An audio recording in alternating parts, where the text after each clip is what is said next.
Muy buenos días. Son las 9 en punto de la mañana de este martes 6 de enero del año 2026. 6 del 1 del 26. Y en este momento a las 9 de la mañana usted está viendo En Conexión por TVV Network y lo está escuchando por Éxito 107.1 FM en Miami por HD2. Recuerde que si descarga la aplicación TVV en su plataforma preferida, tendrá acceso gratuito a todo el contenido de TVV Network. Recuerde, comillas, TVV, comillas. Hoy, 6 de enero, se celebra la Epifanía del Señor, que conmemora la manifestación de Jesús a los Reyes Magos, Melchor, Gaspar y Baltasar, quienes le ofrecieron oro, incienso y mirra. En esta fecha también se recuerdan el bautismo de Cristo en el Jordán y el milagro de las bodas de Caná. Además se honra a los santos San Melanio de Rennes y el hermano Andrés Bacete. En el calendario astrológico de Enrico Mariani para el día de hoy tenemos todavía la luna menguando en Leo, pero a las 11:57 de la mañana, es decir, en breve, entrará menguante en Virgo. La luna de Virgo es la luna de los detalles, la luna de las minucias, la luna para limpiar y ordenar, poner cada cosa en su sitio, cada cosa en su lugar. Buena para ir al médico, buena para iniciar un proceso de desintoxicación. A partir de las 11:57, luna menguante en Virgo y el sol, por supuesto, en Capricornio, hoy 6 de enero del año 2026. El 6 de enero de 1494, en la actual República Dominicana, Cristóbal Colón funda La Isabela, la primera población española en América. El 6 de enero de 1503, en la costa caribeña de Veraguas, en la actual Panamá, Cristóbal Colón funda el que sería el segundo asentamiento español en territorio continental americano, la aldea de Santa María de Belén. 3 meses después será destruida por los nativos. 6 de enero de 1535, en el actual Perú se funda la ciudad de Lima. En ese entonces se le llamó Ciudad de los Reyes, fundada por Francisco Pizarro, que se convirtió en la capital de la gobernación de Nueva Castilla, luego virreinato del Perú. El 6 de enero de 1537 en Italia asesinan al duque Alessandro de Medici. 6 de enero de 1540 en Inglaterra, Enrique VIII se casa con Ana de Cleves. 6 de enero de 1927, los marines de Estados Unidos invaden Nicaragua a solicitud del gobierno de Adolfo Díaz Recino en el marco de la Guerra Civil Constitucionalista. 6 de enero de 1942, en el campo de concentración de Buchenwald comienzan los primeros experimentos nazis con seres humanos sobre el tifus exantemático. 6 de enero de 1945, en Polonia, tropas soviéticas ocupan el campo de concentración de Auschwitz y liberan a más de 5.000 prisioneros. 6 de enero de 1967, en Venezuela, el presidente Raúl Leoni inaugura el puente de Angostura sobre el río Orinoco. Al momento de su finalización, era el 9º puente colgante del mundo y el primero de América Latina. 6 de enero del 2021, se produce el asalto de turbas violentas al Capitolio en los Estados Unidos. En 1996, se lleva a la pantalla con un guión de David Cobb y Robert Towne, una adaptación de lo que sería Misión Imposible, producida por Tom Cruise, que pasaría a ser el protagonista. En ese entonces el director fue Brian De Palma. Lo cierto es que a la fecha se han hecho 8 películas de Misión Imposible, así hasta llegar a Mission Impossible Dead Reckoning, con 2 partes. Una parte que salió al público en julio del año 2023 y 2 años después casi, The Final Reckoning, que es la segunda parte. En todas, Tom Cruise pues se ha lucido en las últimas películas, las últimas 4, dirigidas por Christopher McQuarrie, quien pasa a ser también el guionista, el autor de la historia. Cuando digo guionista, las historias siguen siendo igual de enrevesadas. Estas dos últimas tienen que ver con una llave muy compleja, una llave en cruz que se arma y sirve para descifrar la entidad. La entidad es una suerte de inteligencia artificial sofisticadísima que, por supuesto, como en todas las películas de acción, va a acabar con el mundo, tal y como lo conocemos. De las películas de acción, sin embargo, Misión Imposible tiene una característica muy, muy especial, única. Tom Cruise. No usa dobles Tom Cruise y se presta, pues, para las imágenes y las hazañas más estrepitosas, más impresionantes. En la primera parte de Dead Reckoning sale en una motocicleta a lo alto de un vacío a toda velocidad y de allí termina abriendo un paracaídas. Es el propio Tom Cruise el que hizo eso, no hay doble. Y acá las escenas son de vértigo. El final, que es una competencia, una pelea terrible en un biplano de aquellos de la Primera Guerra Mundial, pues hace que más de uno se levante de la silla o se agarre a esta butaca como si estuviese en una montaña rusa. Quiero confesar que vi las dos últimas y la trama sigue sin entenderla. Yo no logro digerir el problema de la entidad y el fin del mundo y el rescate que viene. Pero las escenas de acción creo que son las mejores que he visto. Yo no es que esté muy inclinado a las películas de acción, pero estas, confieso que al final de The Final Reckoning, yo aplaudí. El mundo hoy está en manos de los que se ha dado en llamar hombres fuertes, cuyas acciones o inacciones tienen repercusiones domésticas y globalmente. Hoy vamos a hablar de ellos. Vamos a comenzar con el doctor Ernesto Castañeda, profesor de la American University en Washington. ¿Y de quién vamos a hablar con el doctor Castañeda? Pues de Donald Trump, su historia y su visión del mundo. Vamos entonces a la ciudad de Washington para conversar con el doctor Castañeda. Ernesto, muy buenos días. Muchísimas gracias por acompañarnos en el programa de hoy. Muy buen día. ¿Quién es Donald J. Trump, Ernesto? Claro que sí. Donald Trump nace en 1946, es parte de esa generación del baby boom, donde hay relativamente muchos niños nacidos en Estados Unidos después de la posguerra, después de la Segunda Guerra Mundial, y donde hay relativamente poca migración. Sin embargo, él nace en un hospital público en Jamaica, Queens, en una familia migrante. Su madre es nacida en Escocia, el inglés es su segunda lengua, y su padre viene de su abuelo paterno, es un inmigrante alemán.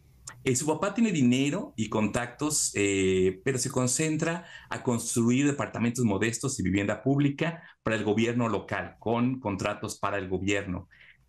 Trump estaba destinado a heredar esta compañía de construcción del padre de bienes raíces, ya que ni su hermano mayor ni el hermano menor están interesados en el negocio. Sus hermanas son relegadas por ser mujeres. Sin embargo, Donald Trump no es de verdad un buen estudiante y no tiene ningún talento en particular. Entonces, podemos decir que es una tabla en blanco donde gente como, por ejemplo, Roy Cohn, que es un abogado agresivo y sin escrúpulos de Nueva York, proyecta una ambición sin límites en este joven y lo hace una personalidad indomable y sin límites ante impuestos. Trump se toma a pecho de las ideas de Roy Cohn, de estar siempre al ataque, al ataque, al ataque, de no aceptar ninguna derrota, el presentar esta actitud y actuar como un ganador y de crear una propia realidad con las palabras y con la actitud. Trump emula una caricatura del hombre exitoso en los 70, los 80, los 90, una personificación superficial del éxito, pero se convierte en ese personaje. Entonces no es que haya un actor atrás de esta personalidad o que haya algo más allá. Lo que se ve es lo que hay. Muchas de las cosas que hoy asociamos con Donald Trump, el nombre en oro en los edificios, su apartamento en la Torre de Trump con muchas cosas doradas, con oro, estilo Versalles y demás. Todo esto viene de su primera esposa, a Ivana Selnikova, de Checoslovaquia, quien era una modelo y tenía su esperanza de crear una firma, una compañía de ropa donde Ivana o su apellido fuera la marca que ella vendía. Entonces, al casarse con Trump, ella le ayuda a Donald Trump a crear el Trump, ese apellido, como una marca. No venden ropa, no venden edificios realmente, prestan su nombre para varias construcciones, piden dinero prestado, tienen un éxito medio, porque hay muchas deudas, hay muchos fracasos, hay muchas bancarrotas, pero se crea esta firma, este brand personal de Trump que va a ser muy útil para él cuando corre para presidente. Se deshace de su primera esposa, Ivana, y entonces llega una persona, Roger Stone, que fue alguien que lo convence o le empieza a poner la idea en su cabeza de, con esa personalidad que tiene, con esa relativamente fama y esa historia de éxito que los medios les gusta contar, le pone la idea de correr para presidente. Trump no tiene mucha idea de lo que es la política, amenaza a varios políticos locales en Nueva York para que le quiten impuestos, para que le den permisos y apoyo para construir sus edificios. Tiene una versión muy transaccional de lo que es la política, no tiene una ideología abierta, pero tiene ya desde los 80s esta idea de que Estados Unidos se está siendo aprovechado por otros países, primero Japón, luego China, ahora México y demás. Y tiene esta visión, los 50s, de una América de una época dorada, ¿no? Supuestamente. Y ya en los 80s le vende Roger Stone la idea de hacer América grande otra vez, de MAGA, lo cual toma. Para terminar con esta primera apertura de quién es Trump, ha tenido mucho éxito en que sus deseos se conviertan en realidad, y esto ocurre bastante, y cuando no pasa se lo toma muy personal, se lo toma como revancha, y la gente que no está de acuerdo con él la ve como enemigos. Entonces tiene muchas décadas Trump rodearse de gente que le dice que sí y que cree sus palabras, a tal grado que ya Trump se cree él mismo muchas de las cosas que él dice que no tienen nada que ver con la realidad. Entonces, el hablar de datos, de realidades, de hechos, no es algo que es muy eficiente o efectivo con Trump, pero es importante hacerlo en este programa y en otros medios para que la gente que cree en este mito de Trump vea que es solamente una burbuja y que es como uno de esos ejemplos donde el emperador no tiene ropa, donde el emperador su nuevo traje es que no hay ningún traje, y al romper esa burbuja podemos ver más la realidad de Trump. Ernesto, vamos a hacer una pausa. Al regreso, me gustaría tocar lo siguiente. Es hijo de inmigrantes. Su primera esposa es una inmigrante y su esposa actual también. Estando rodeado de inmigrantes, ¿por qué ha hecho del discurso contra el inmigrante un bastión fundamental de su carrera política? Hoy por hoy es contra los venezolanos, pero en la primera campaña era contra los mexicanos, por ejemplo. ¿Por qué? El ser inmigrante en Estados Unidos significa ese sueño americano, ¿no? De llegar supuestamente sin nada. La mamá de Trump llega a Estados Unidos con muy poco dinero, empieza limpiando casas. Entonces son historias de pobres viniendo a más. Entonces hay esta gran expectativa con los hijos de migrantes como Fred Trump, o los nietos e hijos de migrantes como Donald Trump, de tener un éxito sin límites, porque Estados Unidos es el país donde todo es posible, y el que no quiere ser rico es porque no quiere, el que no es rico es porque no quiere. Entonces Trump se toma muy en serio esto y ve que él no tiene opción más que el ser exitoso. Pero como decía, es deportista bueno, pero no para ser profesional. Fue a la escuela de negocios, pero no es un excelente estudiante. Entonces tiene que vender el éxito por el éxito en sí, y se vuelve un buen vendedor de su fama, de su historia de éxito, sin haberlo comprendido. Él crece en un Nueva York muy diverso, con gente de todos los orígenes. Él y su padre tienen una fama de que no rentaban a gente de origen afro, pero tiene mucha interacción con migrantes de otras partes del mundo. Este ámbito, aunque tiene sus prejuicios, estas políticas públicas anti-inmigrantes no es algo que está en los 80s o en los 90s, es algo que aparece con sus primeros rallies y sus primeras encuentros en el 2015, cuando en algunos foros habla primero que Barack Obama no nació en Estados Unidos, que su acta de nacimiento es falsa y que él es un extranjero. y eso crea mucha atención alrededor, levanta el perfil, y aunque es una mentira y él lo sabe, esa xenofobia contra Obama por ser supuestamente musulmán escondido, por ser extranjero, le hace posible, en cierta manera, que sea factible como candidato. Y después en sus primeros rallies, aunque no es un tema que él importe o que siga mucho, ya habían muchos años de una campaña anti-inmigrante latino por parte de los republicanos, y en los rallies cuando menciona de manera así de lado el tema de construir el muro, la gente se anima, le aplaude, gritan, y como él es un constructor y se ve como alguien construyendo edificios en Nueva York, se le hace muy fácil él vender la idea de construir ese muro y le funciona muy bien como uno de sus pocos lemas de campaña. Entonces de ahí se agarra del tema migratorio y tiene a gente muy cercana a él como Sessions, como Stephen Miller, como otras personas que es su tema principal, el de tener que venga más migración de Latinoamérica, el Caribe, Asia y África. Entonces parte de este éxito en Estados Unidos es tener éxito financiero y pasar como un americano. Entonces, a pesar de que Trump tiene hijos y abuelos inmigrantes, él se siente y se ve y se tiene que vender como americano, y con su esposa igual la vende como una persona europea, como una persona blanca, como una persona que tiene éxito donde no importa dónde nació. Entonces, por eso mucho inmigrante se ve identificado con él por este sentido aspiracional, ¿no? De tener éxito y ser integrado en una sociedad desigual, una sociedad discriminante. Donald Trump es este ejemplo de alguien que deja detrás su origen inmigrante para hacerse un emblema del americanismo. Y como Castro, como Chávez, piensa que a través de sus discursos largos va a convencer a la gente de una realidad que no existe, lo cual está bien para una persona que tiene su vida personal, un negocio, pero es muy peligroso para una persona que está a cargo de Estados Unidos y sus políticas públicas tienen mucho efecto con la población americana, la población migrante y con el orden mundial. Él tuvo una figuración mediática importante con ese show The Apprentice, ¿verdad? Donde se especializaba en despedir a la gente. You are fired. Y de hecho, en esta segunda presidencia, bueno, ha despedido a cualquier cantidad de personas a través de Elon Musk. Mi pregunta es lo siguiente. Dijiste en un momento, él termina creyéndose lo que va diciendo. ¿Podrías ahondar un poco en ese concepto, en esa idea, Ernesto? Sobre todo, ¿quién es Donald Trump? La figura de The Apprentice, ¿es que acaso el conductor de Apprentice era un estadista, por ejemplo?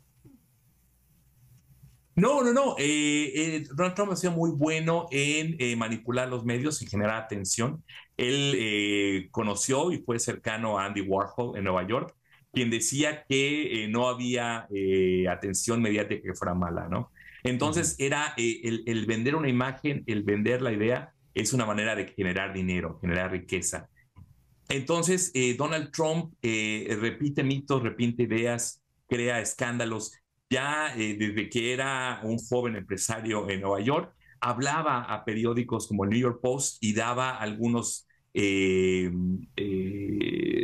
gossip, daba Chismes. algunas Sí. chismes, exactamente, gracias César. Daba chismes sobre el mundo de la celebrité ahí en Nueva York para que escribieran sobre que a quién habían salido, que con quién andaba, que a dónde había ido a comer, etcétera. Entonces traficaba en estos chismes mediáticos, lo cual al tener este negocio, este programa de televisión, crea mucha popularidad sobre él y crea este mito de que es un hombre exitoso y de que toma decisiones importantes. Sin embargo, la gente que está detrás de cámaras ve que es una persona errática, que cambia de opinión, que no tiene mucho conocimiento de muchos temas. Entonces, a la hora de editar es donde crean esta imagen de que más o menos una persona que es un fuerte CEO de una empresa, pero eso también es un mito. Pero la ayuda con mucha gente, gente afroamericana, gente de clase media, a crear esta idea de que ellos también pueden ser ricos, de que las personas comunes pueden llegar a ser grandes empresarios.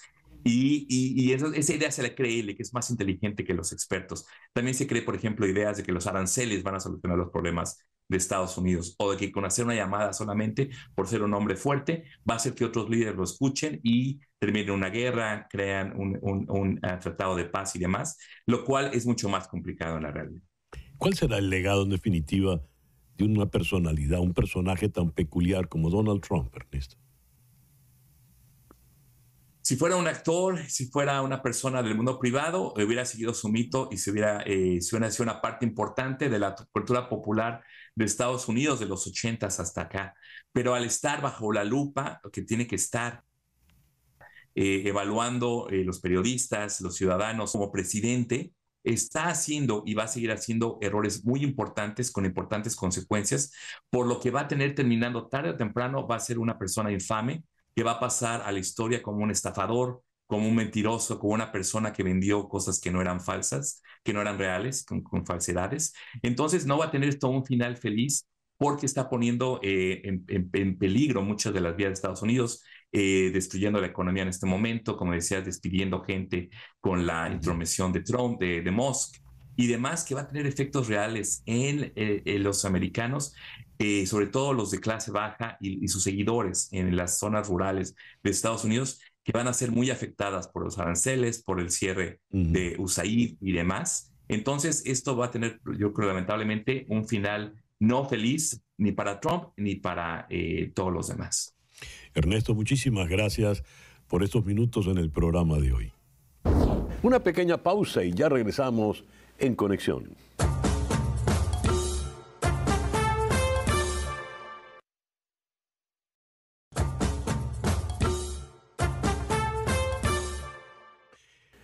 Los tequeños de Tequemoch, así como las arepas de Tequemoch, así como las mandocas, las mini empanadas de queso, todos los productos de Tequemoch los puedes ordenar online en tequemoch.com y te lo van a enviar directamente a tu puerta porque envían a los 50 estados de Estados Unidos. Tequemoch, fácil para ti, delicioso para todos. Continuando con este programa especial de En Conexión sobre los hombres fuertes que gobiernan el mundo, vamos ahora a ocuparnos de Xi Jinping. Para abordar el caso de Xi Jinping vamos a ir hasta Barcelona, donde está Isidre Ambrós. Isidre ha sido un periodista que durante más de una década sirvió en Asia, en China, y es autor del libro La cara oculta de China. Es pues un especialista, un vasto conocedor del mundo chino. Isidre, muy buenos días. Muchísimas gracias por acompañarnos en este programa especial. Hola, buenos días. Isidre, mi primera pregunta. ¿Quién es Xi Jinping? Una pregunta nada fácil de contestar. Entre otras cosas, por la opacidad del régimen. Ya. Bueno, Xi Jinping es el actual líder del Partido Comunista y, digamos, tiene 71 años, lleva al frente del país desde 2012 y yo creo que se hizo miembro del partido cuando su padre y él habían sido represaliados por Mao Zedong en la Revolución Cultural y en contra de lo que se podía decir que él no se hubiera hecho miembro del Partido Comunista justo por haber sido víctima del líder, fue lo contrario. Se hizo miembro del Partido Comunista después de haber sido rechazado en varias ocasiones y siempre se ha definido como más comunista y más maoísta que otros miembros del partido, lo cual no ha dejado de ser una característica de su liderazgo. Un liderazgo que además yo diría que es bastante sencillo de definir. Él se basa toda su gestión en la lucha contra la corrupción, la lucha contra la pobreza y en devolver a China como principal potencia internacional. Y esos son sus ejes de actuación. Ahora, Isidre, la política china, la historia china, desde Mao Zedong y la Gran Marcha hasta el presente, ha tenido giros interesantísimos. con Mao tuvimos la revolución cultural y una serie de cambios muy drásticos. Y luego hay un pendular en China que nos lleva al otro extremo, siendo siempre la dictadura del proletariado y el gobierno comunista. Si Xi y su familia estaban castigados o execrados en este primer caso, fueron beneficiados de ese pendular que llevó a cierta apertura china. ¿Qué nos puedes contar, por favor?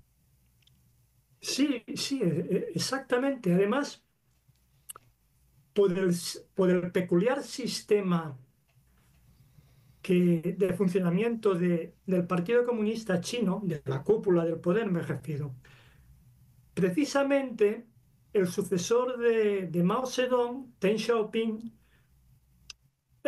lo que intentó poner en marcha era un sistema que dijera, nunca más vamos a organizar el Mm, partido y el poder en China de manera que nunca más se repita un caso como el de Mao Zedong.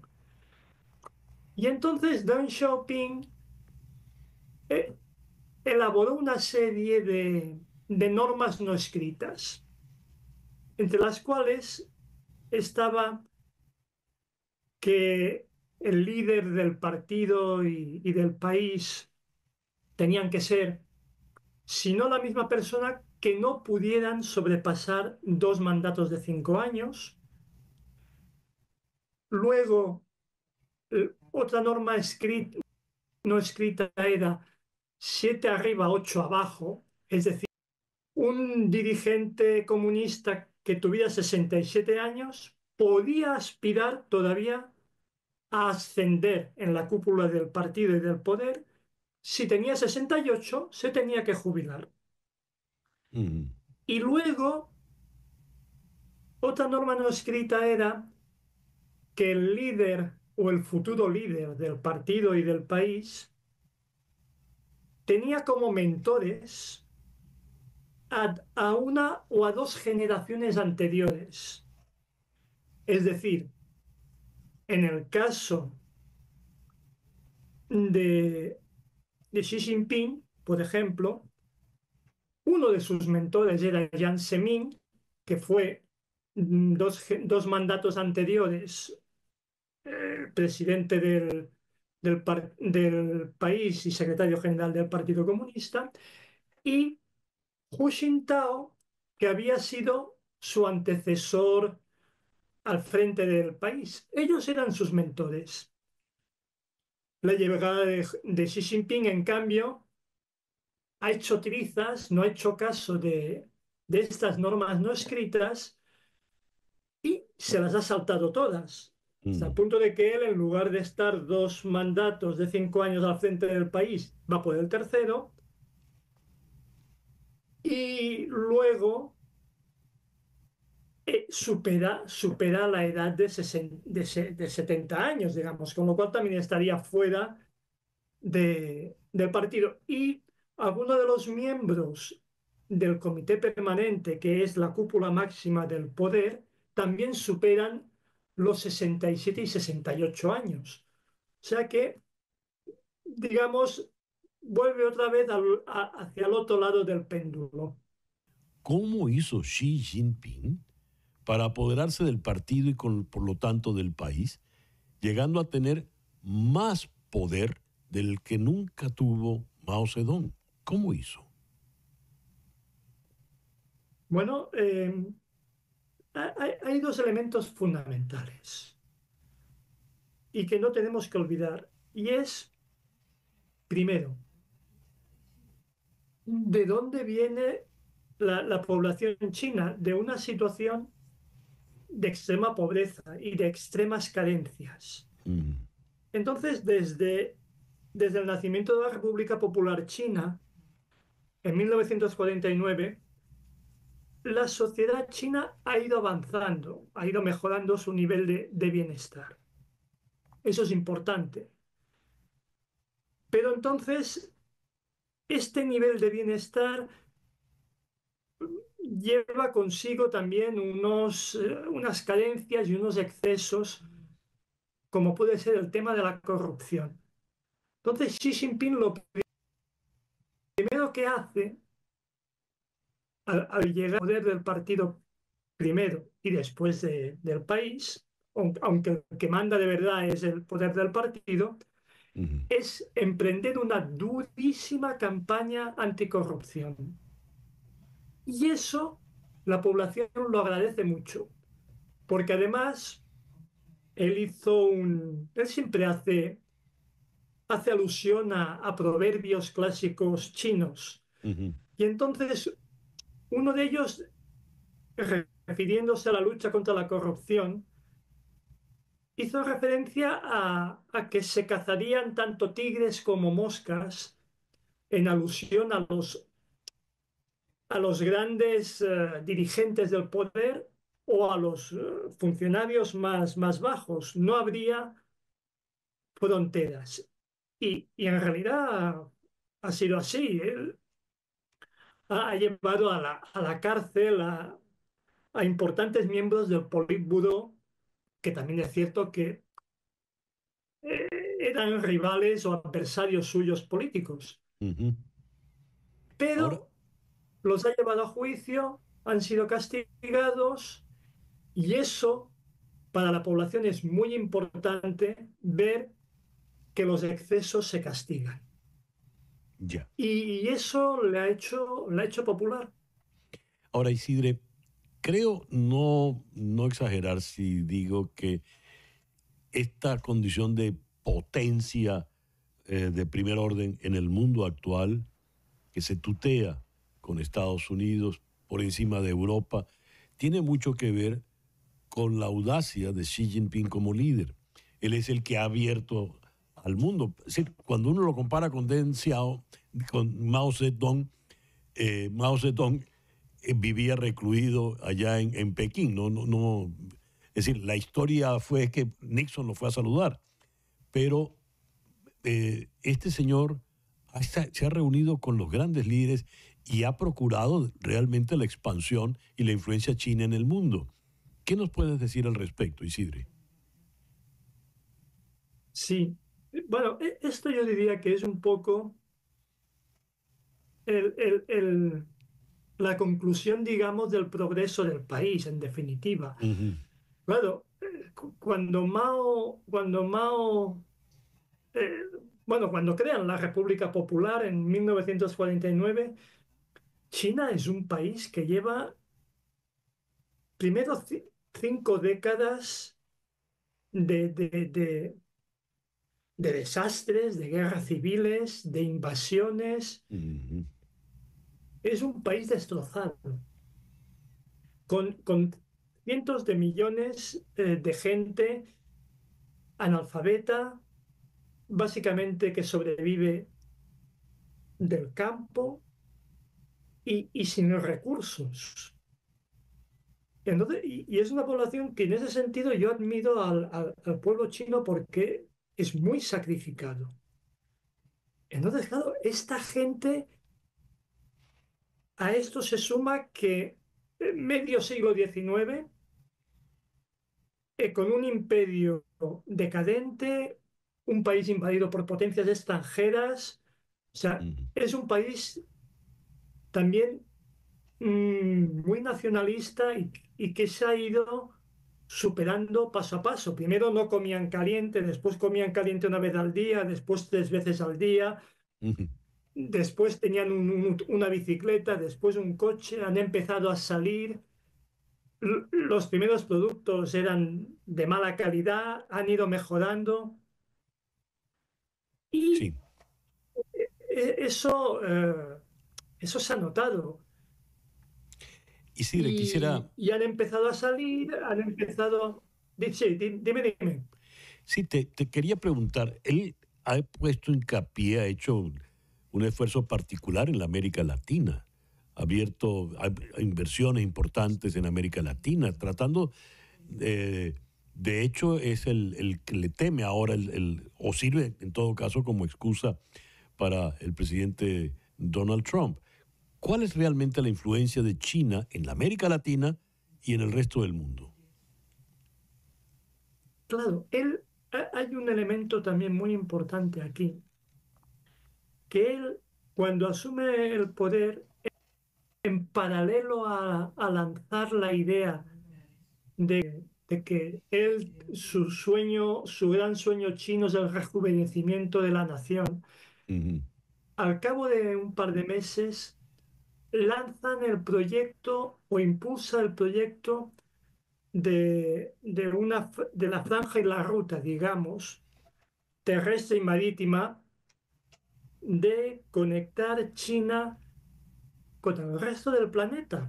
Primero con Asia Central, con Oriente Medio, con África, con América Latina, en el sentido de establecer o de volver a establecer una relación comercial y en definitiva también política con otros países, en el sentido de que China provee a los países de esos continentes de productos de consumo necesarios y a cambio China recibe materia prima para elaborar esos productos.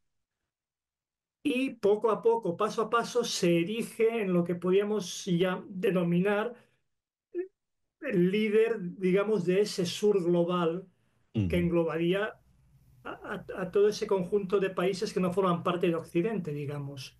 Sí, ya para Y concluir, fíjate, sí. disculpa, un detalle muy importante que yo creo que esos países eh, o agradecen o ven con diferencia.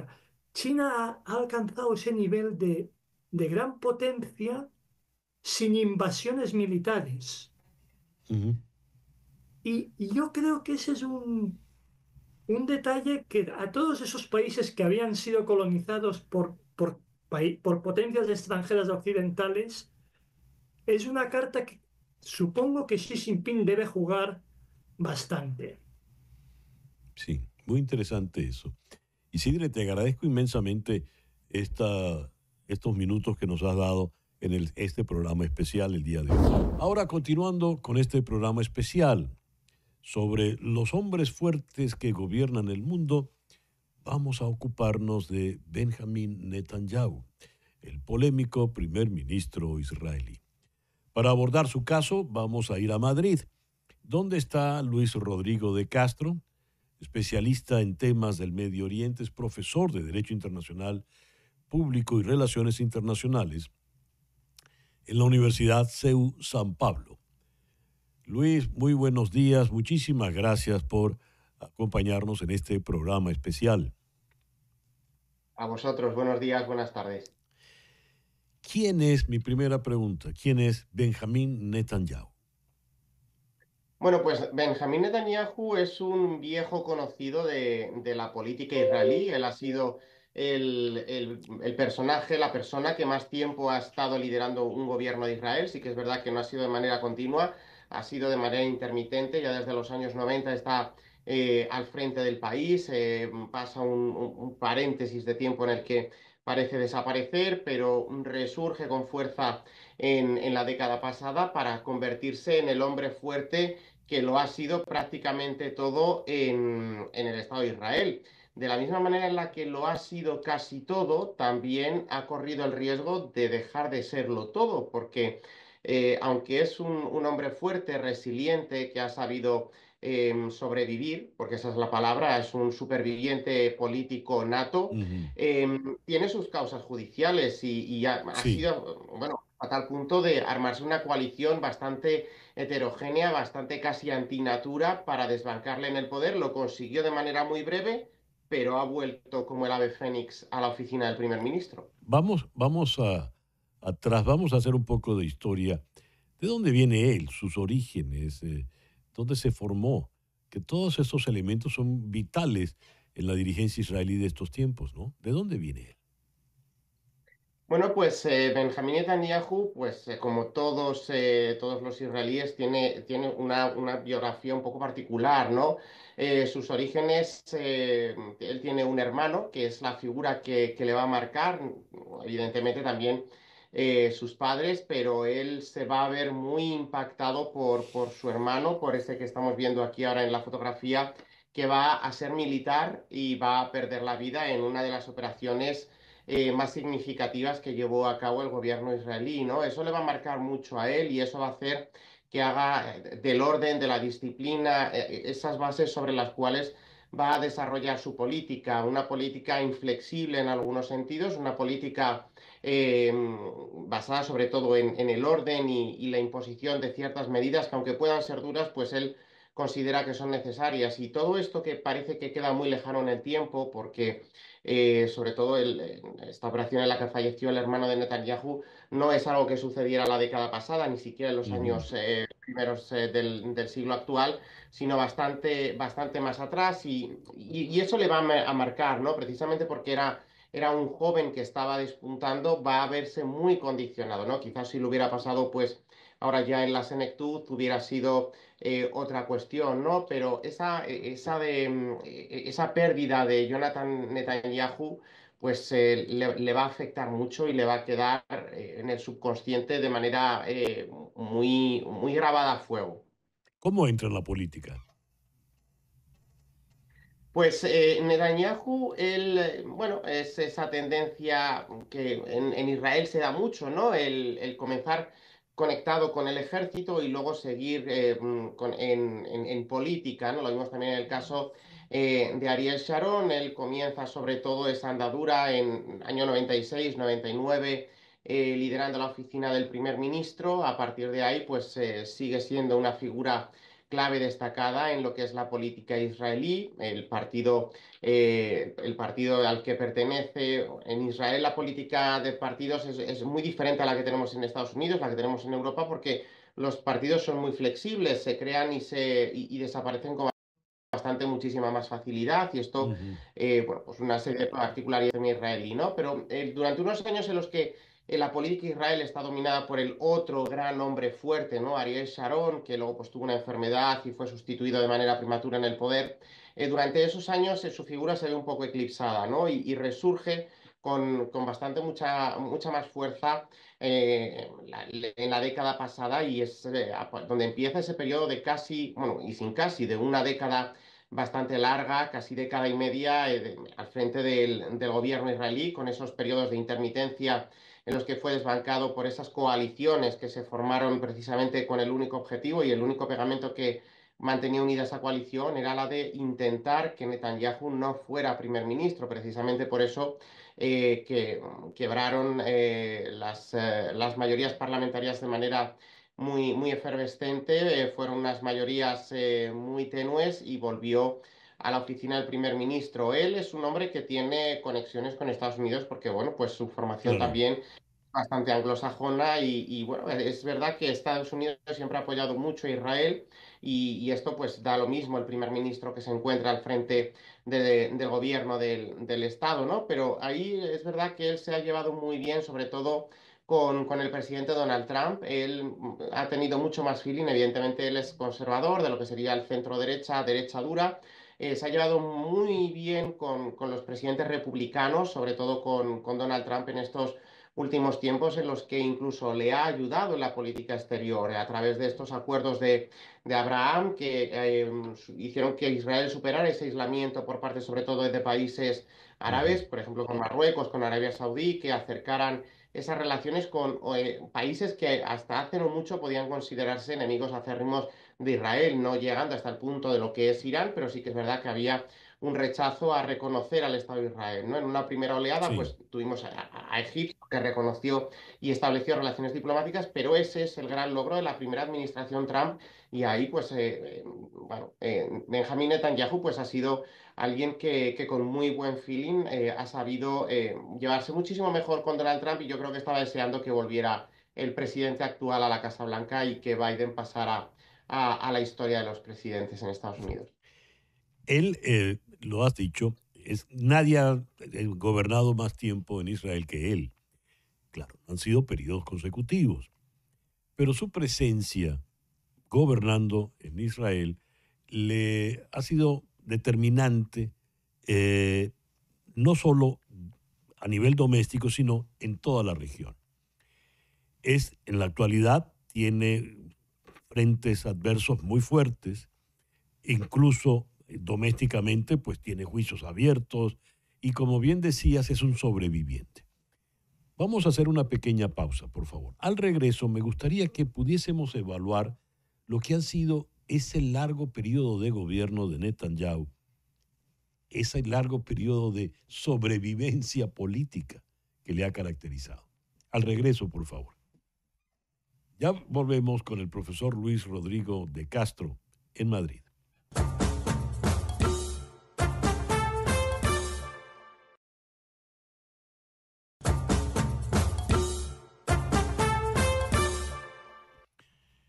Continuamos con nuestro programa especial en conexión, abordando las características de los hombres fuertes que en la actualidad gobiernan el mundo. Ahora el caso de Benjamín Netanyahu con el profesor Luis Rodrigo de Castro de la Universidad CEU San Pablo en Madrid. La pregunta que quedó en el aire: ¿cómo podemos analizar ese largo periodo que ha permanecido Netanyahu en el poder de sobrevivencia política para entender las circunstancias en las que se encuentra actualmente? Pues yo diferenciaría esos tres periodos a los que me refería anteriormente, esos primeros 3 años de gobierno en los 90 que se engarzan dentro de esta sucesión de primeros ministros, fruto de la política y de la propia idiosincrasia de la política israelí. Luego tendríamos su vuelta al poder en la década pasada y a partir de ahí, pues bueno, su coalición, sobre todo él, se ha visto obligado a formar coaliciones de gobierno porque en Israel estas mayorías absolutas de los partidos no existen. En el mejor de los casos, pues tienen que formar coalición con 3 o 4 más, pero la propia complejidad hace que se vean obligados a formar coaliciones y él ha hecho de un partido que se llama Israel Beiteinu, de Avigdor Lieberman, que, bueno, pues ha cambiado de nombre, ha cambiado un poco de la fisonomía, pero sigue apoyándose en estas fuerzas que son más de derecha religiosa, porque hay partidos religiosos en Israel. Hay que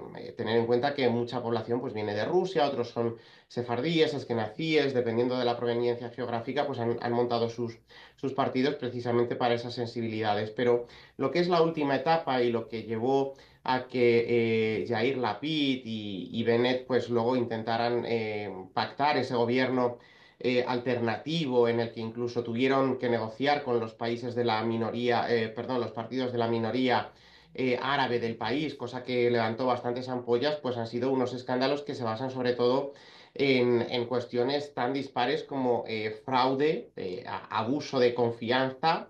Y luego, pues también, bueno, aceptación de sobornos, ¿no?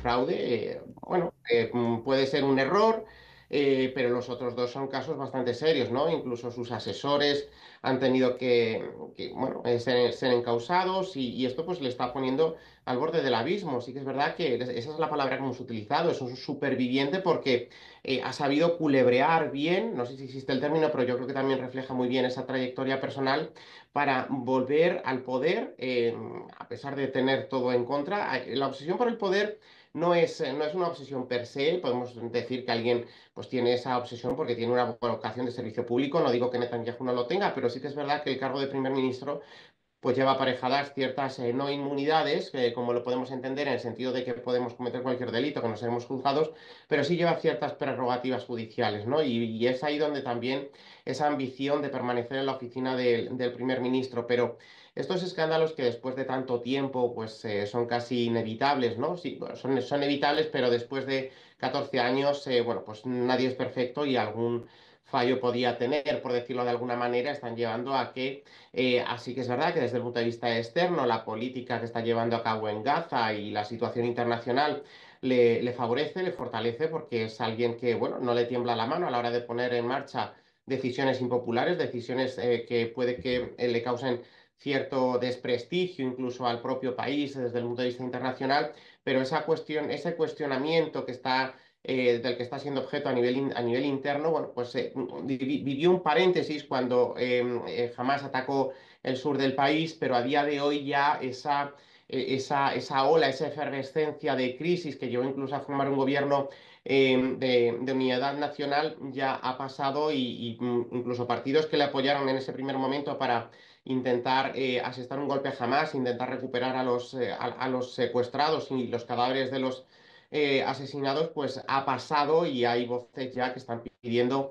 que adelante las elecciones. Las elecciones tampoco van a tardar una infinidad en llegar, llegarán, pero seguramente que Netanyahu pues sabe capear el temporal y mucho tiene que armarse la oposición, porque igual que Donald Trump y el trumpismo, pues en Estados Unidos es ahora bastante fuerte y evidentemente esto ayudará a Netanyahu. Netanyahu también ha sabido fraguarse su público y igual que en Estados Unidos hablamos del trumpismo, yo me atrevería a decir que también en Israel podemos llegar a hablar del netanyahismo, ¿no? Es una palabra un poco complicada, pero yo creo que refleja muy bien hasta qué punto la fortaleza de Netanyahu como líder pues es bastante favorecida por determinadas capas de la sociedad israelí. Dijiste, para Netanyahu fue un alivio que saliera Biden y el regreso de Trump. ¿De qué manera puede funcionar esa junta Trump-Netanyahu, que son tan afines políticamente? Sí, bueno, yo cuando decía que se lleva mejor, no quiero decir que Biden pues no fuera en nada ayudar al Estado de Israel. Es verdad que esa política está, pero yo creo que más allá de esa comunión política hay cierta comunión personal, ¿no? Yo creo que ellos se entienden Ujú. bastante bien, o por lo menos se entiende mucho mejor con Donald Trump, porque puede que hablen incluso el mismo lenguaje. Donald Trump es un hombre que admira a las personas o a los líderes que ejercen ese liderazgo de manera fuerte, de manera robusta. Por eso también yo creo que se entiende también con Putin, porque tienen más o menos una misma forma de entender el ejercicio del poder. Y yo creo que a partir de esta nueva etapa de administración Trump, Donald Trump no hay que olvidar que también pues tiene familia, incluso su hija está, perdón, su yerno Jared Kushner, su hija Ivanka, pues son judíos, ¿no? Y eso pues también le acerca mucho más a lo que es la fe del judaísmo y sobre todo pues esa amistad que yo creo que podemos calificar así, de amistad personal con Netanyahu, le va a intentar favorecer, no sé si con una nueva horneada de acuerdos de Abraham con aquellos países que todavía pues no reconocen al Estado de Israel, evidentemente con Irán lo podemos descartar, pero con sobre todo países del Golfo Pérsico, países del entorno, habrá que ver también el rol que Estados Unidos quiere jugar o puede jugar en Siria, en ese escenario que se está abriendo, pero Ujú. de manera velada o no, pues yo estoy seguro que Donald Trump hará lo posible para que, sin interferir, no quiero decir que vaya a dar un golpe de Estado ni que vaya a interferir en el proceso electoral, pero sí que pondrá en marcha ciertas medidas para que el gobierno de Netanyahu pueda seguir en los próximos años, a pesar de que las causas judiciales en el país pues sigan adelante, ¿no? Solo hay que recordar a quién ha nombrado embajador Donald Trump en Israel, ¿no? A Mike Huckabee, que es alguien que negó incluso en algunas declaraciones la existencia del Estado palestino y la posibilidad de tener un Estado Sí. a futuro, ¿no? Digo, de Samaria y Judea o Samaria y Galilea, refiriéndose a términos bíblicos, ¿no? Pero Ujú. en ningún momento utilizó la palabra Palestina y evitó referirse a eso. Bien, veremos entonces a dónde van estos dos que son tan afines políticamente y en sus prácticas. Muchísimas gracias por estos minutos en el programa de hoy. Los tequeños de Tequemoch, así como las arepas de Tequemoch, así como las mandocas, las mini empanadas de queso, todos los productos de Tequemoch los puedes ordenar online en tequemoch.com y te lo van a enviar directamente a tu puerta porque envían a los 50 estados de Estados Unidos. Tequemoch, fácil para ti, delicioso para todos.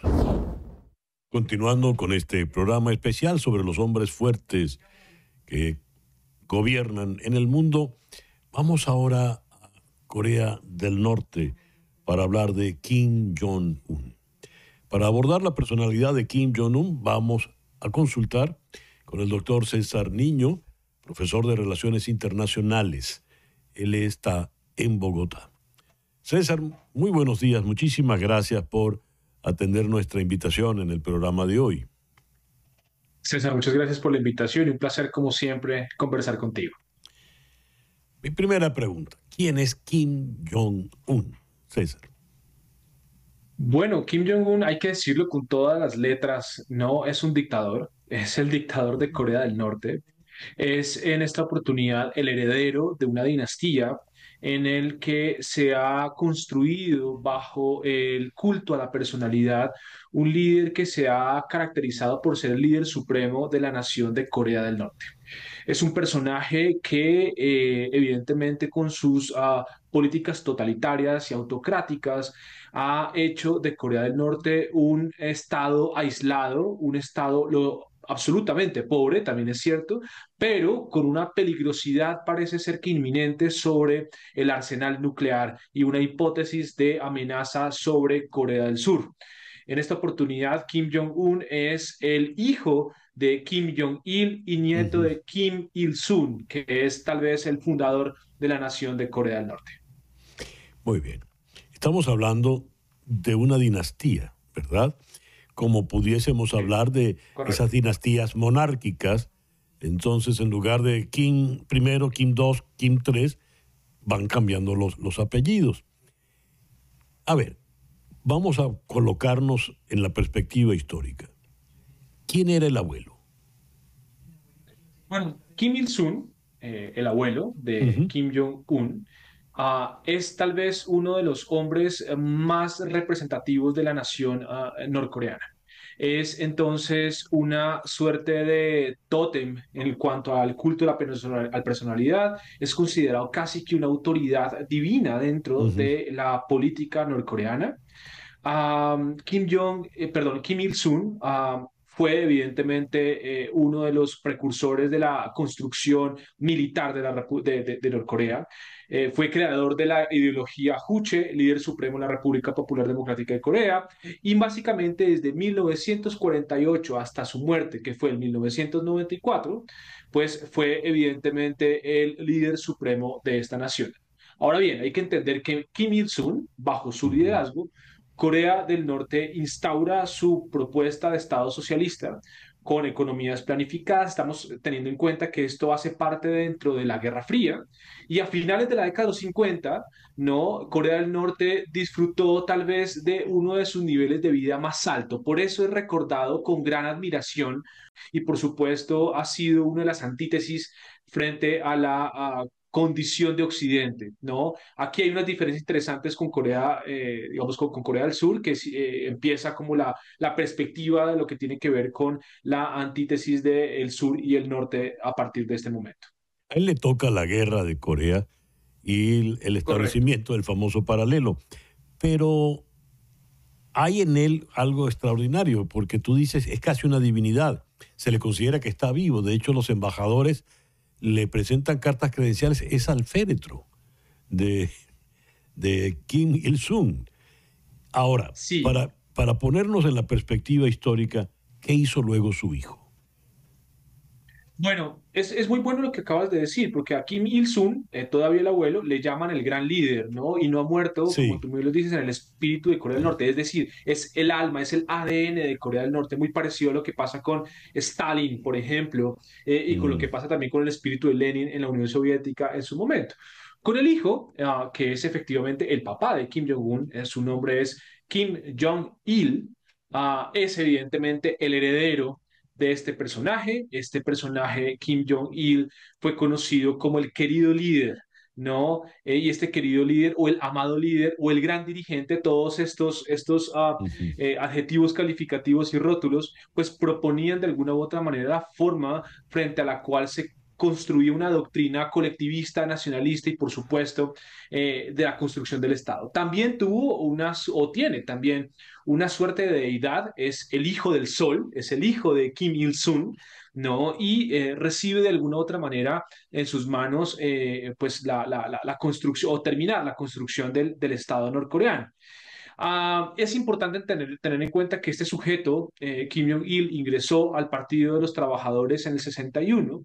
en medio de una suerte de conflictos dentro de la Guerra Fría, pero también es uno de los arquetipos mediante los cuales se va a definir la antítesis con Corea del Sur. Así las cosas, y para redondear un poco quién fue Kim Il-sung, perdón, Kim Jong-il. Kim Jong-il, pues evidentemente se construye como uno de los que empieza a cristalizar el proyecto nuclear.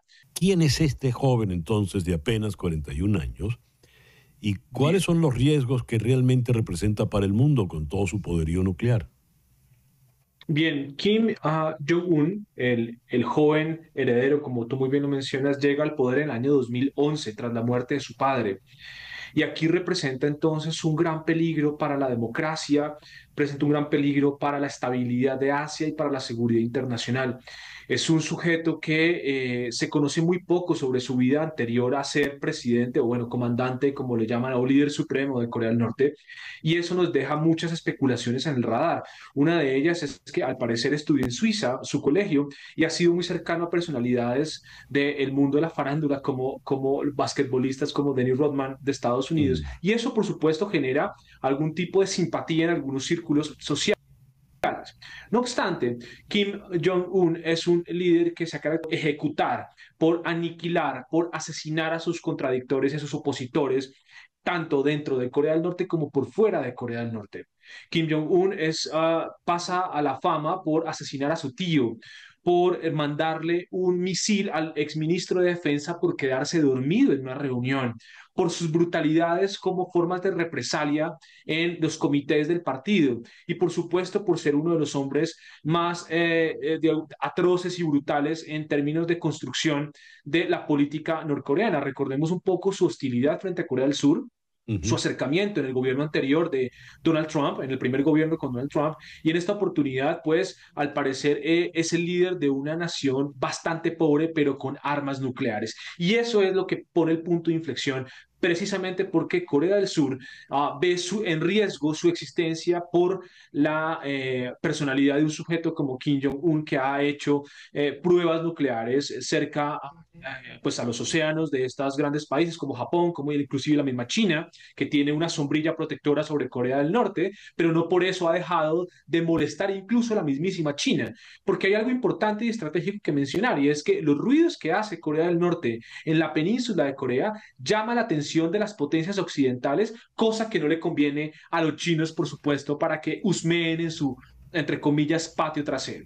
Corea del Norte, en manos de Kim Jong-un, ha volcado una política exterior lo suficientemente hostil contra Occidente y ahora combate de la mano con el presidente Vladimir Putin, con sus propios hombres en territorio ucraniano. Es decir, estamos viendo que es un dictador de manual. Es un dictador de manual, es un violador de derechos humanos y es una amenaza inminente para la seguridad y estabilidad internacionales. A ver, ¿con quién cuenta? Porque ahí le vemos, tiene buena relación con Vladimir Putin, quizá la llegue a consolidar aún más con Donald Trump, que pues no precisamente lo ha descartado ni ha hablado mal de él, pero ¿con quién cuenta? Porque ya marcaste las diferencias con Xi Jinping.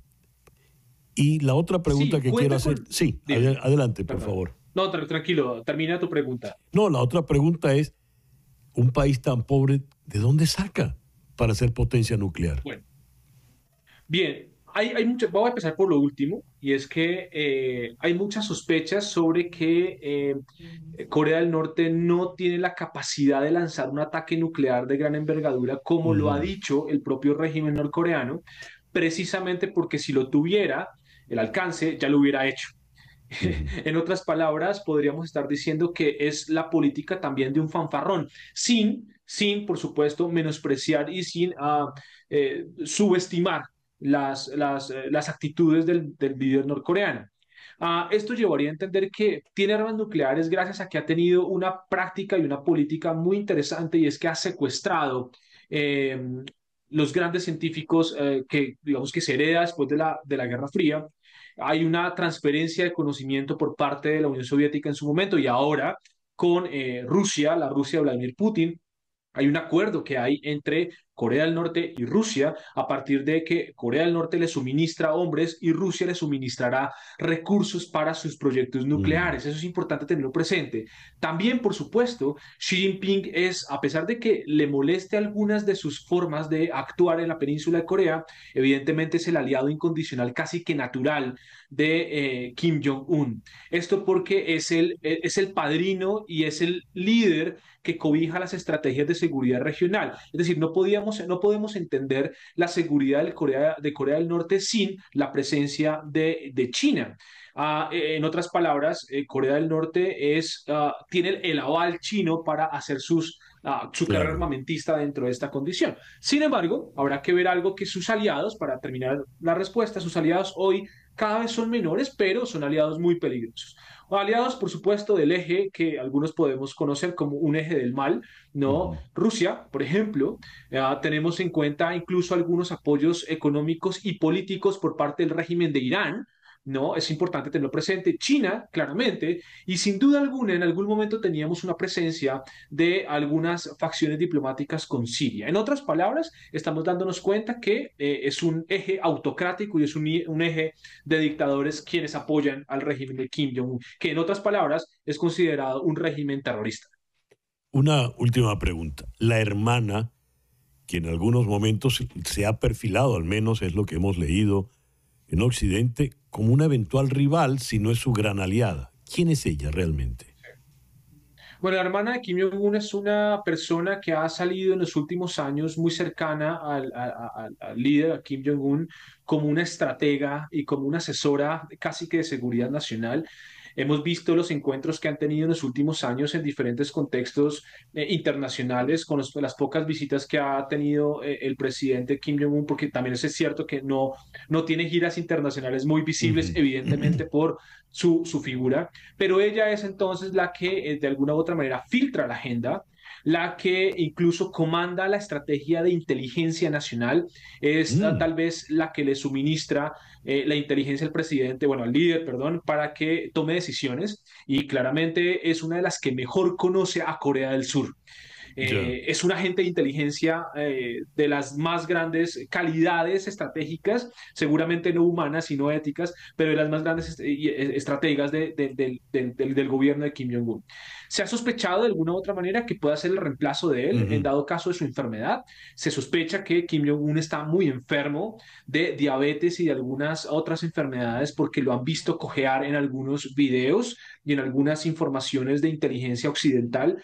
Se especula que esté muy enfermo y que ella pueda hacer el relevo de él. Habrá que ver un poco de qué se tratará todo esto, pero sí es una figura muy importante, es como le llaman de alguna u otra manera, la dama de hierro de Corea del Norte. César, muchas gracias por estos minutos en el programa de hoy. A ti, César, muchas gracias por la invitación. Un placer siempre conversar contigo.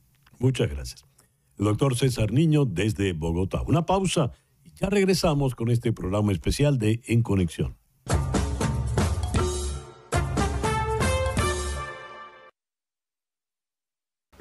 Los tequeños de Tequemoch, las arepas de Tequemoch, las mini empanadas de Tequemoch, las mandocas, el panqué casero, en fin, todos los deliciosos productos de Tequemoch están siempre a tu disposición. Allí tienes nuestra dirección, nuestra tienda aquí en la ciudad de Doral, Miami, en el sur de Florida. Allí está nuestro teléfono. Pero si no estás en el sur de Florida, si vives, digamos, en Seattle, en Honolulu, en Los Ángeles, en Nueva York, en New Jersey, puedes ordenar cualquiera de nuestros deliciosos productos en tequemoch.com. Tequemoch.com. Enviamos a los 50 estados de los Estados Unidos, así que va a llegar directamente a tu casa. Recuérdalo. Tequemoch, fácil para ti, delicioso para todos.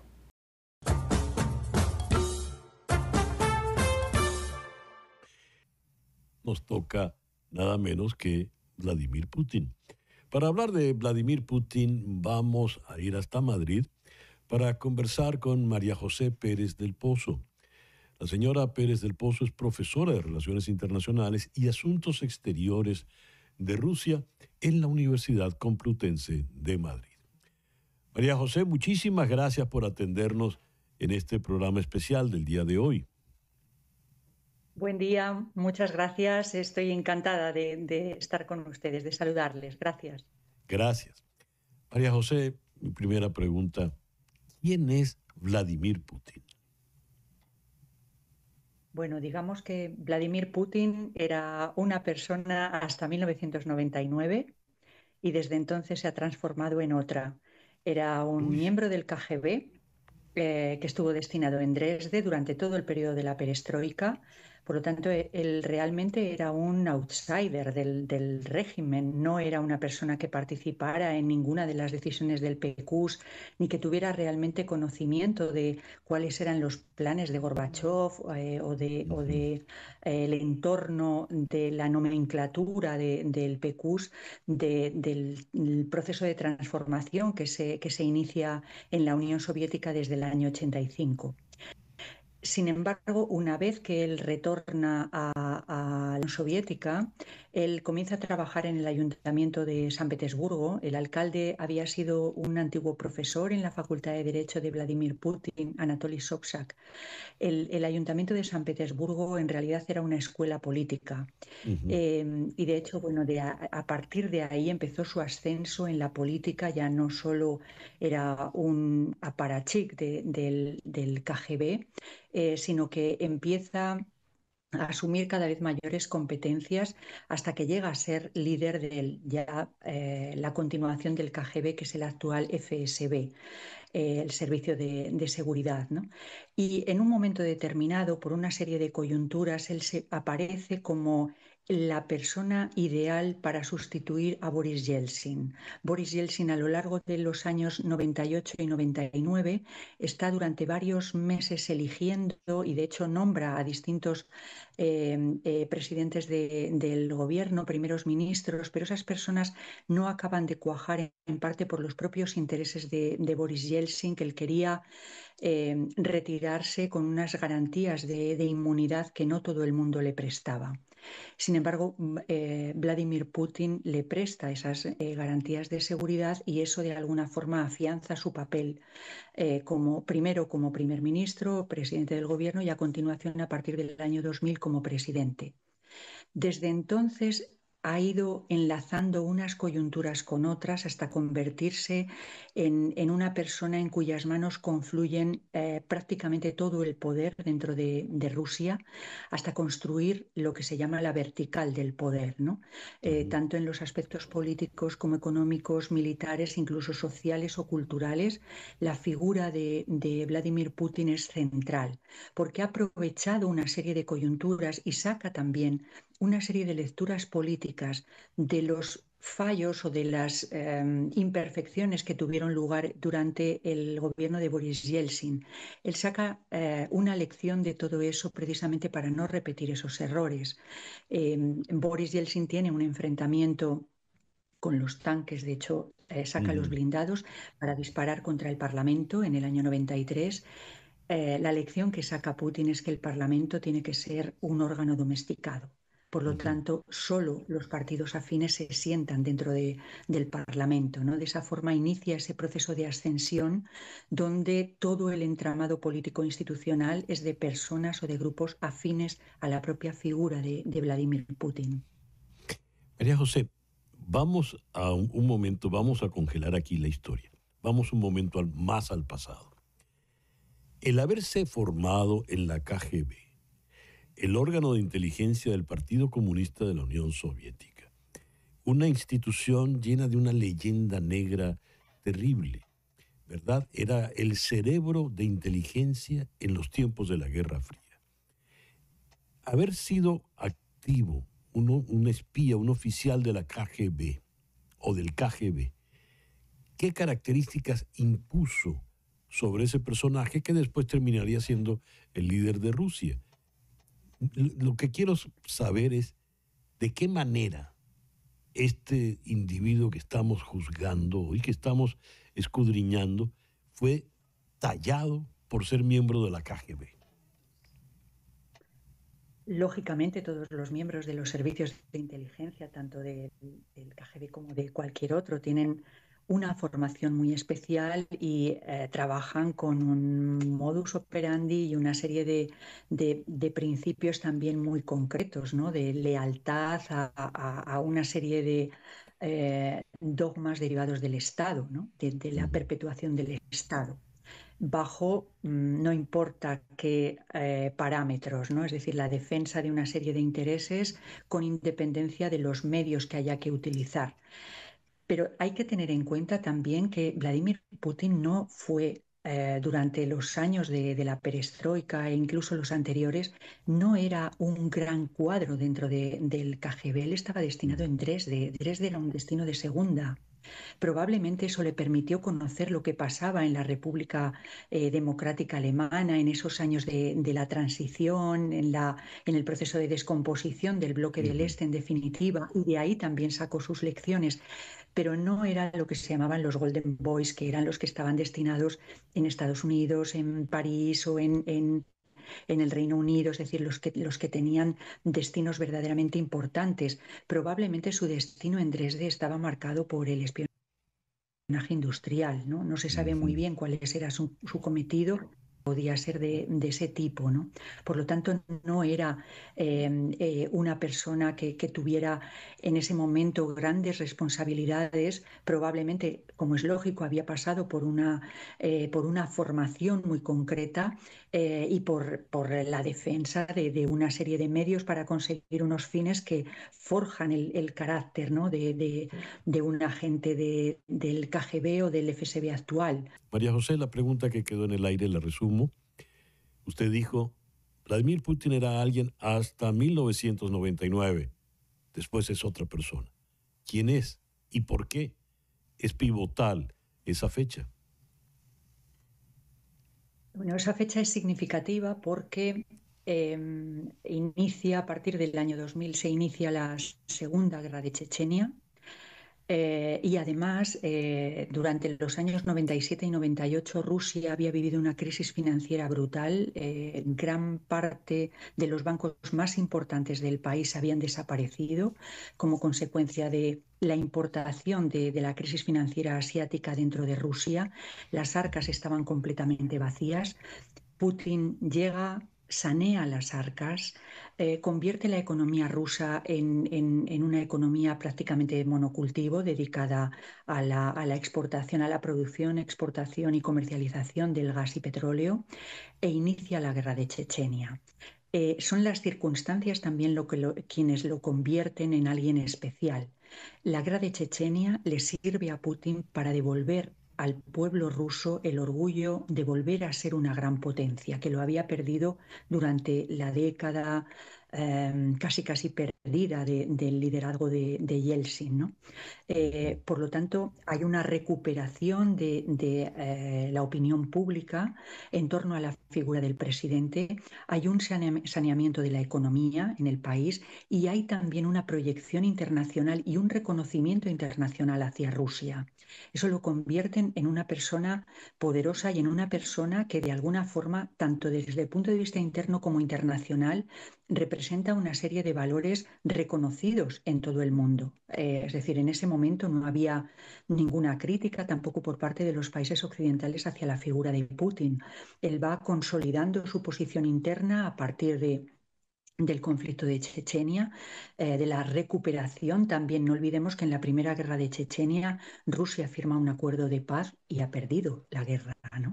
Es algo verdaderamente descabellado para el pueblo ruso que sea un pequeño territorio del país, un pequeño territorio que no llega ni siquiera al rango de república autónoma, quien venza a Rusia, ¿no? a la antigua a la heredera de la antigua superpotencia, ¿no? Entonces, Putin devuelve ese reconocimiento de gran potencia del país, devuelve además una situación económica muy solvente. Hay millones de personas en clase media, clase media alta, clase media baja, que de repente empiezan a tener un poder considerable y para tratar incluso de crear cierto hermetismo en torno al poder político, se rodea de una élite política de los llamados siloviki. Los siloviki son personas que o bien proceden de San Petersburgo o proceden de los servicios de inteligencia o las dos cosas a la vez, ¿no? Es decir, son sus personas de confianza, las personas en las que él realmente confía para llevar a cabo determinadas operaciones y para garantizar la seguridad del sistema. Pero eso no quiere decir que una vez que él consolida ese poder interno no haya tenido que combatir también otro tipo de cuestiones tanto internas como internacionales. Es decir, el hecho de centralizar tanto poder en sus manos hacía que no todo el mundo cumpliera las órdenes que él daba. Rusia fue un país castigado por el terrorismo checheno, mucho antes incluso de que hubiera un reconocimiento del terrorismo yihadista en el resto del mundo. De hecho, cuando Vladimir Putin apelaba desde el punto de vista internacional, en documentos internacionales, a la lucha contra el terrorismo yihadista, prácticamente nadie tenía en cuenta esas reclamaciones de él, ¿no? Ha tenido que combatir ese terrorismo desde el punto de vista interno y ha tenido también que consolidar su posición internacional, ¿no? Digamos que a partir de su segundo mandato, a partir del año 2012, hemos visto otra cara más agresiva de Vladimir Putin que no habíamos visto antes, ¿no? Fíjese, ya en este segundo momento, 2 años después, en el 2014, procede en Crimea y empieza esta expansión de invasiones que nos lleva hasta la actual guerra de Ucrania. ¿Cómo procedió Putin? Es decir, ¿cómo es la lógica que lleva a este hombre a actuar así? ¿Es porque desea volver a las glorias de la Unión Soviética o, como dicen algunos estudiosos, en realidad desea volver a las glorias del zarismo? Me gustaría oír su opinión, María José. Bueno, yo creo que se ha exagerado mucho esa lectura, ¿no? de recuperación de la Unión Soviética por parte de Putin. Yo creo que es una persona consciente de que es imposible revivir eso. De hecho, él lo ha dicho: quien quiera revivirlo, quien no lo lamente no tiene corazón, y quien quiera revivirlo no tiene cerebro, ¿no? Es una persona que trabaja bastante los documentos históricos y hace una interpretación también particular de los mismos, ¿no? Sin embargo, una parte de su política exterior, probablemente la más agresiva, él la justifica por los movimientos que Occidente ha llevado a cabo contra Rusia. Él considera que contra Rusia se han ejercido una serie de traiciones, por ejemplo, la independencia de Kosovo. Antes incluso, desde el año 99, los ataques de la OTAN contra Serbia, un aliado ruso, y la pretensión occidental de crear un Estado en Kosovo con pocas bases de derecho internacional para hacerlo, ¿no? Eso lo considera una de las primeras traiciones a Rusia, ¿no?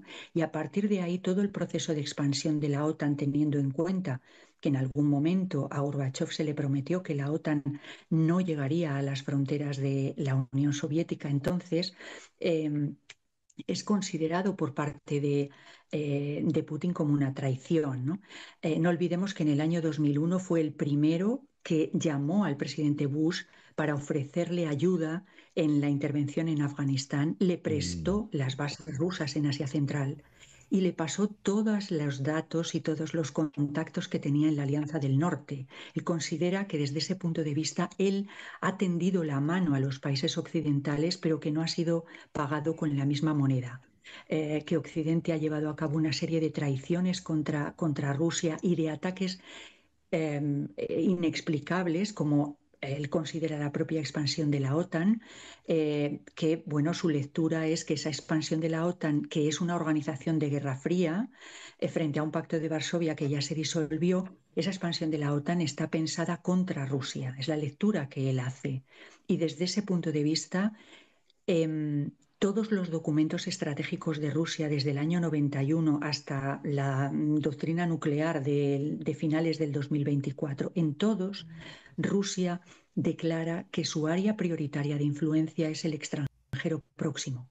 El extranjero próximo es el antiguo espacio possoviético, dando por descartado ya Estonia, Letonia y Lituania, pero a todos los demás estados los considera su área de influencia. El hecho de que tanto la Unión Europea con su poder blando como la OTAN o Estados Unidos se acerquen a ese área de influencia, para Putin es una traición realmente a los principios del pueblo ruso y a sus intereses de política exterior, ¿no?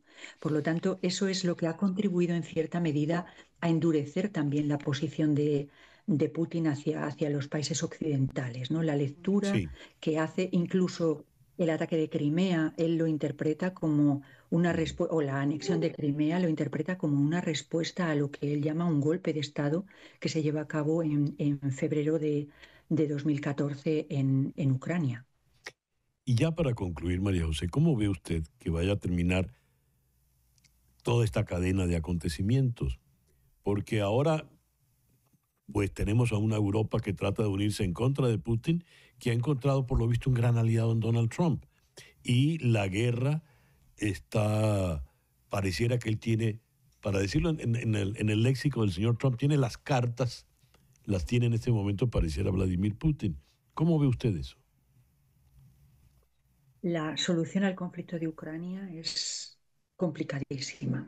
No olvidemos que aunque llevan ya un tiempo negociando, no han entrado dentro de las condiciones más importantes que impone Rusia, que efectivamente es quien tiene las cartas, porque es quien tiene la mejor posición en el frente de batalla y quien desde luego impone condiciones de antemano, impone condiciones para sentarse a negociar.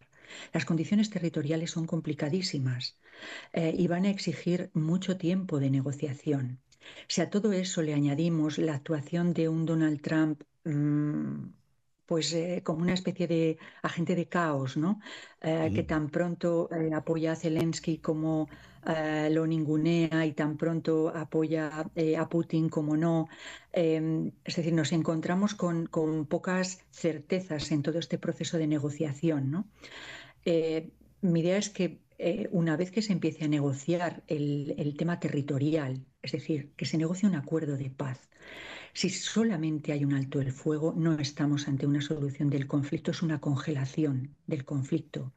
Rusia es especialista en congelar conflictos, tiene numerosos conflictos congelados en su vecindad, como una forma de intervenir en la política exterior. Moldavia y Transnistria, por ejemplo, es un conflicto congelado que puede tener muchas implicaciones en la solución del tema de Ucrania. Entonces, si solo hablamos de un alto el fuego, no hay solución todavía al conflicto. Hay que negociar un acuerdo de paz y ese va a ser lento, va a ser tremendamente costoso y vamos a estar pues con algún que otro paso hacia adelante y luego otros pasos hacia atrás, ¿no? Todo es una incertidumbre total. La posición de Europa es también completamente incierta porque sí, aparentemente estamos en un proceso de rearme en el que participa también la OTAN, a pesar de que Donald Trump está jugando la baza de rebajar su presencia en Europa e incluso, bueno, pues sacar gran parte de los efectivos que tiene destinados aquí, ¿no? Así que a Europa no se la contempla, no se la escucha y desde luego no está en la mesa de negociación, ¿no? Seguiremos hablando, creo que durante bastante tiempo todavía desgraciadamente, de la solución al conflicto de Ucrania. María José, muchísimas gracias por estos minutos que nos ha regalado usted en el programa de hoy. Una pequeña pausa y ya regresamos en Conexión.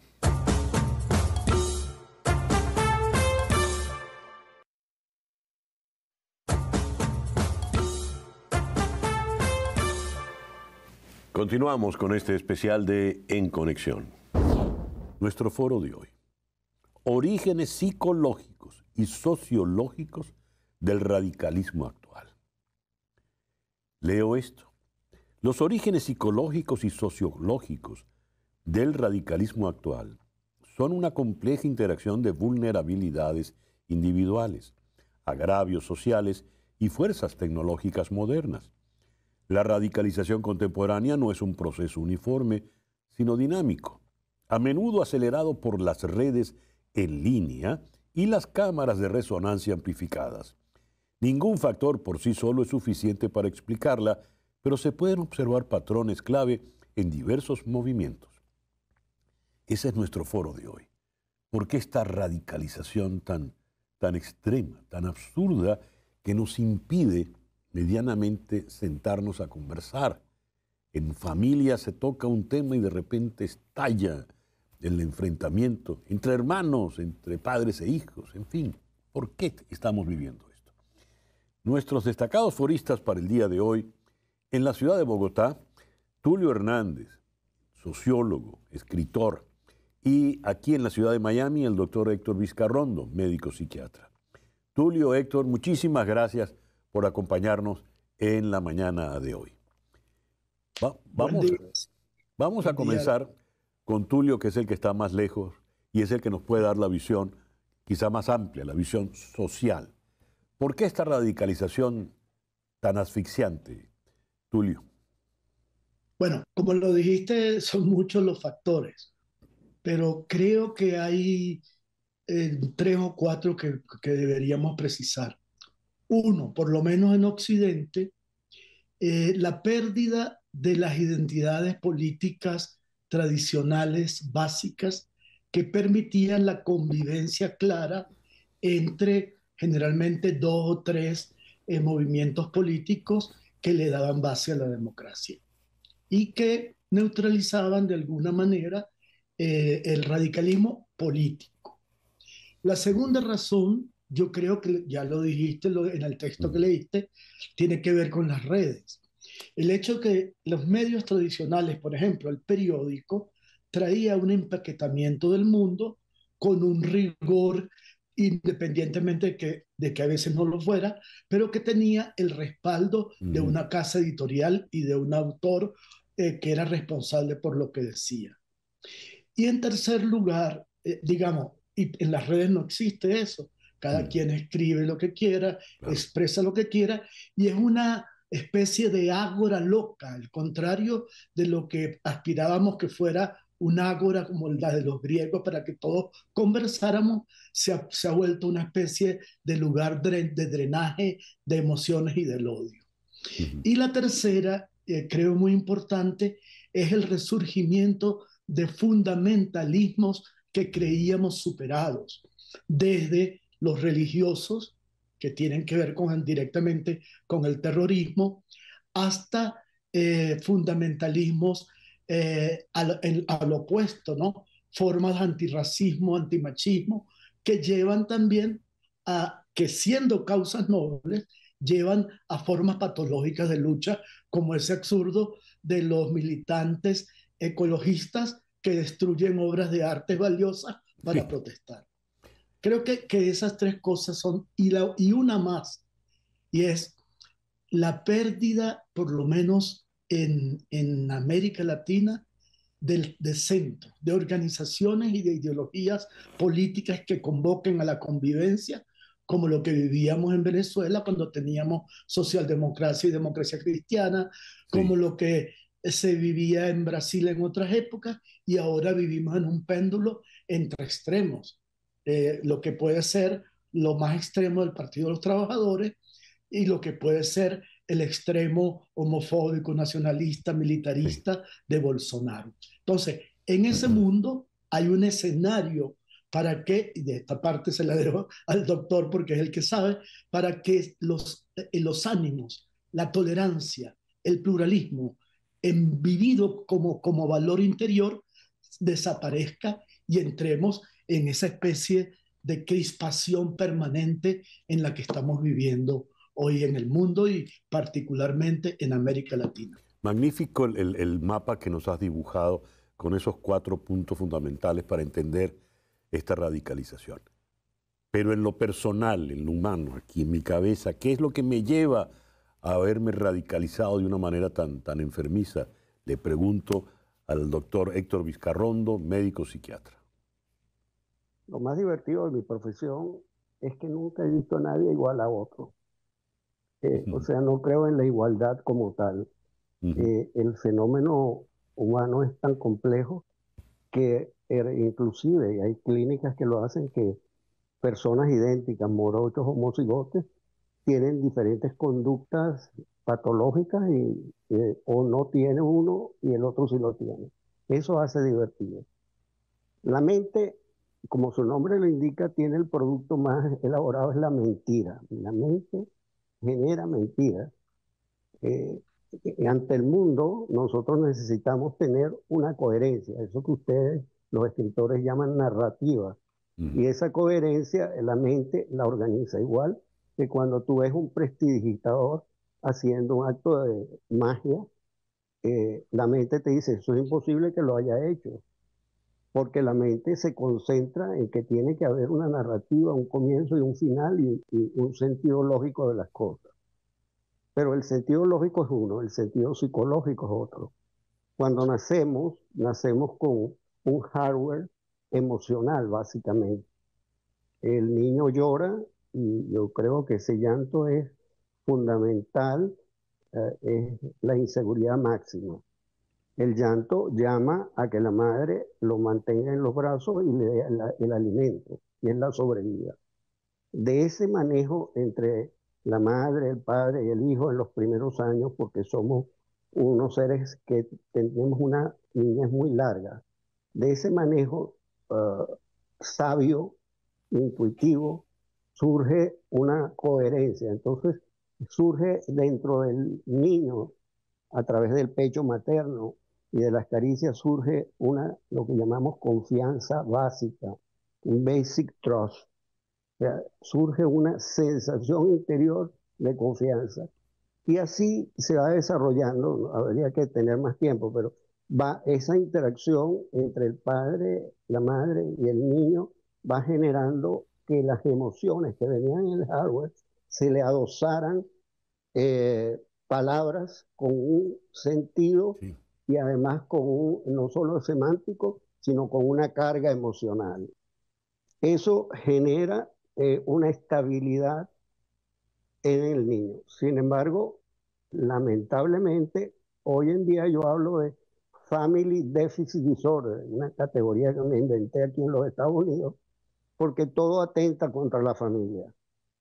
Y esos roles, como decía el doctor ahorita, de los políticos son importantes. Yo tengo tantas cosas por decir que sé que no las voy a decir ni la mitad de ellas.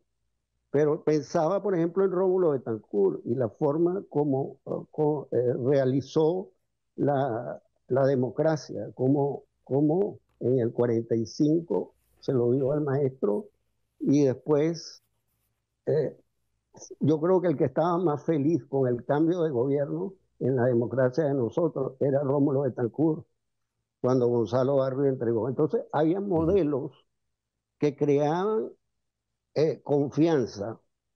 Esos modelos no existen, están cargados de emociones extremas, y mientras más cargado de emociones extremas, la gente cree que la verdad es cuando la verdad, el concepto y la emoción se unen. Ya. Perdón. Sí, no, termina la idea, Héctor, por favor. Eso es importante, porque la gente cree que la verdad existe. La verdad no existe. No existe en términos de que, bueno, desde Platón, pues, o sea, estamos en la cueva y no vemos la realidad. La misma ciencia no tiene una verdad hoy. Tenemos computadores que no entendemos cómo funcionan realmente, que la mente no lo entiende y que tiene que conceptualizarlo. El punto es ese, que hay líderes hoy en día que venden la emoción más que la comprensión, porque la comprensión es un arte muy complicado, está muy lejos de la sentencia. Y la conceptualización y la reducción que hace la mente complica nuestro análisis. Bien, habías mencionado, Tulio, entre los 4 elementos, me llamó la atención, hablabas de antes uno tenía una información que venía en un paquete llamado, digamos, periódico. Digo periódico por decir los medios convencionales, ¿verdad? Que tenían por detrás a un editor responsable y que nos daban una aproximación a la realidad.